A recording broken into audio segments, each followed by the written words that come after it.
আসসালামু আলাইকুম। স্বাগতম জানাচ্ছি বিবিসি নিউজ আন্তর্জাতিক সংবাদে।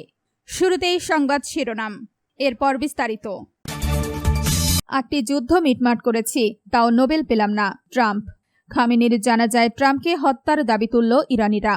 যুদ্ধে ইরানের জয়, সমগ্র মুসলিম উম্মাহর বিজয়, হামাস। একটি আঘাতেই সবাইকে শেষ করে দিতে পারতাম। দর্শক, এতক্ষণ শুনছিলেন সংবাদ শিরোনাম, এখন বিস্তারিত। আপনি যদি ইসরায়েলের ধ্বংস চান এবং মুসলিমদের পাশে থাকেন, তাহলে ভিডিওতে লাইক করে চ্যানেলটি অবশ্যই সাবস্ক্রাইব করে দিবেন এবং আপনার মূল্যবান মতামত অবশ্যই কমেন্টে লিখে জানিয়ে দিবেন। 8টি যুদ্ধ মিটমাট করেছি, তাও নোবেল পেলাম না, ট্রাম্প। যুক্তরাষ্ট্রের 250তম প্রতিষ্ঠাবার্ষিকীর প্রাক্কালে মাউন্ট রাশমোরে বক্তব্য দেওয়ার সময় নিজের পুরনো আক্ষেপের কথা নতুন করে তুলে ধরেছেন প্রেসিডেন্ট ডোনাল্ড ট্রাম্প। মার্কিন যুক্তরাষ্ট্রের নানা সাফল্যের কথা উল্লেখ করার ফাঁকে তিনি অভিযোগ করেন তাকে এখনও নোবেল পুরস্কার দেওয়া হয়নি। আমেরিকানদের বিভিন্ন আবিষ্কার, অগ্রগতি এবং সেই সাথে গান, খেলাধুলা ও সংস্কৃতিতে দেশটির আধিপত্যের কথা তুলে ধরার সময় ট্রাম্প এই মন্তব্য করেন। তিনি বলেন, আমেরিকানরা বিশ্বের যে কোনো দেশের চেয়ে সবচেয়ে বেশি অলিম্পিক মেডেল এবং সবচেয়ে বেশি নোবেল পুরস্কার জিতেছে। এর পরপরই তিনি আক্ষেপের সুরে যোগ করেন, তবে তারা আমাকে একটিও দেয়নি। ট্রাম্প অভিযোগ করেন যে 8টি যুদ্ধ মিটমাট করা সত্ত্বেও তাকে এই পুরস্কার দেওয়া হয়নি, যদিও এটি তার প্রায়শই বলা একটি অতিরঞ্জিত দাবি। উল্লেখ্য, পদার্থবিদ্যা, রসায়ন, চিকিৎসা, সাহিত্য এবং শান্তিতে মানবজাতির সর্বোচ্চ কল্যাণে অবদানের জন্য এ পর্যন্ত 420 জনেরও বেশি মার্কিন নাগরিক নোবেল পেয়েছেন, যা বিশ্বের সর্বোচ্চ। এই মর্যাদাপূর্ণ পুরস্কারটি নিয়ে ট্রাম্পের দীর্ঘদিনের আগ্রহ রয়েছে। এমনকি নিজের দ্বিতীয় মেয়াদের শুরুর দিকে অনেকটা সময় তিনি শান্তি পুরস্কার পাওয়ার জন্য প্রকাশ্যে তদবিরও করেছিলেন। গত জানুয়ারিতে তিনি মন্তব্য করেছিলেন যে ইতিহাসে তার চেয়ে বেশি এই পুরস্কারের যোগ্য আর কেউ নেই।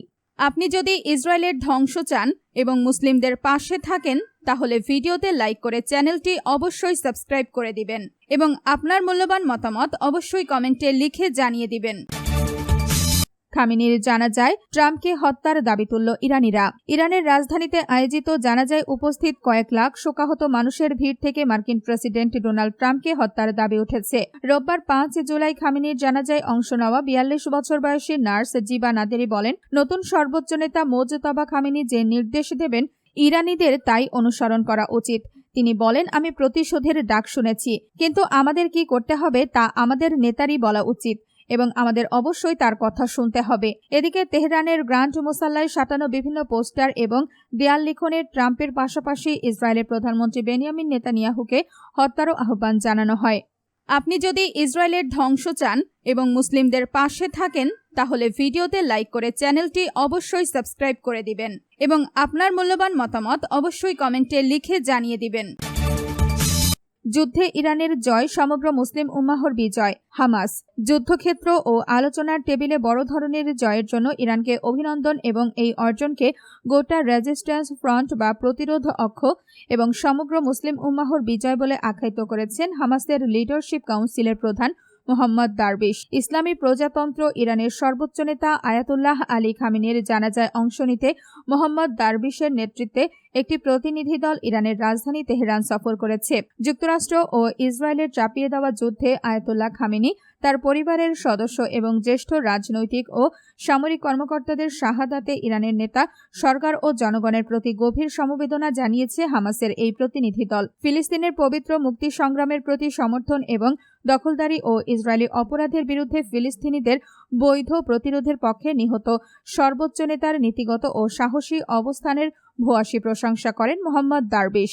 আপনি যদি ইসরায়েলের ধ্বংস চান এবং মুসলিমদের পাশে থাকেন, তাহলে ভিডিওতে লাইক করে চ্যানেলটি অবশ্যই সাবস্ক্রাইব করে দিবেন এবং আপনার মূল্যবান মতামত অবশ্যই কমেন্টে লিখে জানিয়ে দিবেন।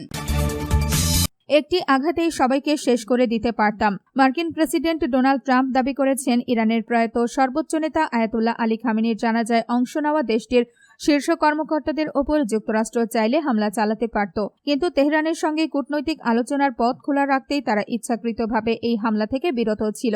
সংবাদ মাধ্যম এক্সিওসের বরাত দিয়ে ট্রাম্প এক সাক্ষাৎকারে বলেন, যুক্তরাষ্ট্র নিবিড়ভাবে খামেনির জানাজা পর্যবেক্ষণ করছিল, যেখানে ইরানের শীর্ষস্থানীয় অনেক রাজনৈতিক ও সামরিক নেতা জড়ো হয়েছিলেন। ট্রাম্প বলেন, তারা সবাই সেখানে ছিলেন।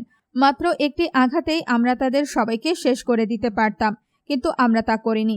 কারণ তেমনটি করলে আলোচনা করার মতো আর কেউই অবশিষ্ট থাকতো না। তিনি ইঙ্গিত দেন যে আলোচনা চালিয়ে যাওয়ার জন্য ইরানি কর্মকর্তারা যেন বেঁচে থাকেন তা নিশ্চিত করতেই ওয়াশিংটন ইচ্ছাকৃতভাবে সামরিক পদক্ষেপ এড়িয়ে গেছে। ট্রাম্প আরও দাবি করেন, সাম্প্রতিক বৈরিতার পর ওয়াশিংটনের সঙ্গে একটি চুক্তিতে পৌঁছাতে তেহরান বেশ আগ্রহী। এক্সিওসের তথ্যমতে যুক্তরাষ্ট্রের পক্ষ থেকে দেশটিকে ভয়াবহভাবে পর্যদস্ত করার পর ইরান এখন চুক্তির জন্য ভিক্ষা চাইছে এবং মীমাংসা করতে মরিয়া হয়ে উঠেছে বলে মন্তব্য করেন ট্রাম্প। আপনি যদি ইসরায়েলের ধ্বংস চান এবং মুসলিমদের পাশে থাকেন তাহলে ভিডিওতে লাইক করে চ্যানেলটি অবশ্যই সাবস্ক্রাইব করে দিবেন এবং আপনার মূল্যবান মতামত অবশ্যই কমেন্টে লিখে জানিয়ে দিবেন।